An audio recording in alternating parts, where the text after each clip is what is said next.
Esta mañana todo fue diferente. Es difícil de explicar, pero fue como si la vereda de enfrente no fuera la de ayer ni la de antes de ayer. La vieja casita de enfrente desapareció, para darle lugar a otra casa, totalmente diferente. Y ahí estaba ella, en el centro del misterio. Quería hablarle, preguntarle quién era, de dónde venía y qué leía, para después hablar sobre el hecho de, pese a habitar veredas lejanas, estar uno frente al otro. Comenzaba a pensar en cómo decirle todo esto, contarle quién soy y qué hago acá. Con lo extraño que incluso me suena a mí mismo, pero seguro ya lo habrá notado mucho antes, y solo espera a alguien con quien hablar. Y tal vez lo único que reste sea presentarme. Pero ya no está. Parece ser la vieja casita de enfrente, igual que antes, como si nada hubiera pasado. Y en la otra vereda me encuentro, como es común, mi propia vereda. No sé qué pasa, porque pese a todo lo que intente, no puedo cruzar el cemento. Y tengo la sensación de estar tan cerca, pero al mismo tiempo tan lejos. De vez en cuando vuelve a aparecer, y me pregunto que si al levantar la cabeza pudiera advertir que la observo. Y cada vez hay más distancia. Ella está más y más lejos, y cada vez más borrosa. Ya no puedo verla del todo bien, su rostro ya no está tan cerca como antes. No puedo recordar la última vez que la vi. Lo único que me viene a la cabeza es esa vereda desierta, sin nadie en ella, sin ella, y que pronto también se esfuma. A veces imagino que estoy en un parque, mientras acaricia las flores, y que al levantar su rostro para mirarme, me sonríe.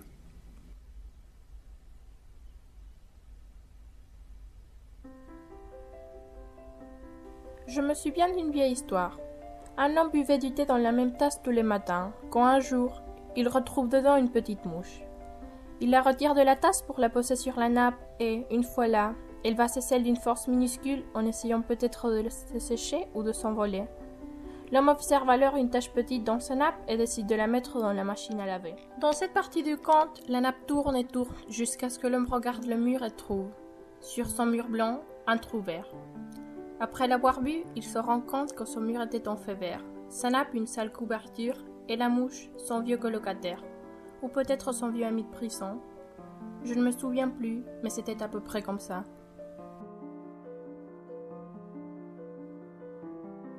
Aujourd'hui, tout a été légèrement différent. Si bien c'était ma salle de bain avec mes choses, il s'agissait d'une autre place, qui ne ressemblait ni à la place de hier, ni à celle d'avant-hier. Comme si je déménageasse après plusieurs années et j'arrivasse à la maison de mon enfance pour voir mes vieilles mémoires s'entremêler avec les nouvelles. Semblable au roman que j'ai lu 1000 fois, toujours en attendant que l'héros soit vainqueur, qu'il sauve la jeune demoiselle et gagne sa bataille contre l'antagoniste. Mais je lis ce roman à nouveau, un jour comme aujourd'hui, et je vois que mon héros n'atteint pas à gagner. Qu'il laisse mourir la demoiselle, qu'il ne sort pas vainqueur. Je me rends compte que ceci est un changement, peut-être le premier de plusieurs qui vont donner comme résultat un changement encore plus grand. Dans ma mémoire, il était plus petit.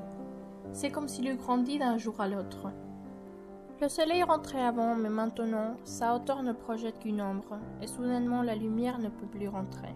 Tout devient si sombre que la seule chance que j'ai de la voir est dans mes souvenirs.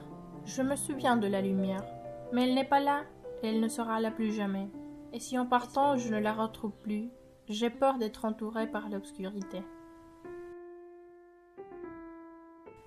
Quelque chose m'implorait de rester où j'étais, en craignant que celle qui sortit ne serait peut-être pas la même qui revint, que je me retrouvasse quelque part en étant quelqu'un d'autre, différent de moi, sans pouvoir revenir chez moi, dans ma chambre avec mes affaires.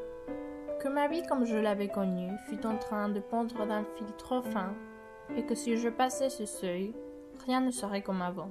Mais le vide, dans ce moment, ne semblait pas une mauvaise idée. Je devais seulement me lâcher.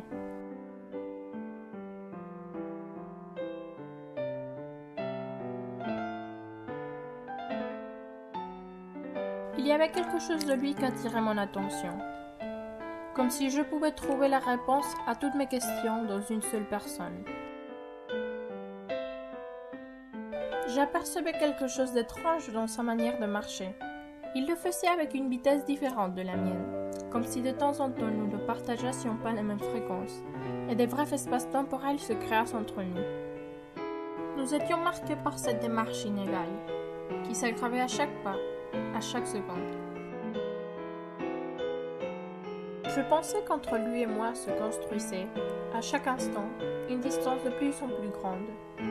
Chaque mouvement que je faisais pour me rapprocher me faisait sentir encore plus lointaine.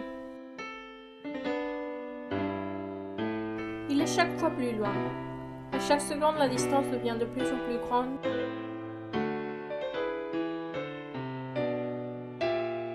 Et c'est de ce moment particulier, quand il est encore là, que je me rappelle le plus.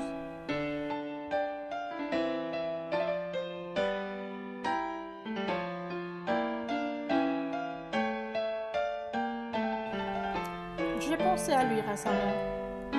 Ça faisait quelque temps de la dernière fois, mais il est retourné à mes pensées dans ces derniers jours. Quelquefois, il est si près que je peux presque le toucher. Et c'est dans ces moments que je me demande, qui est-il? Comment est-il en personne? Mais surtout, où est-il?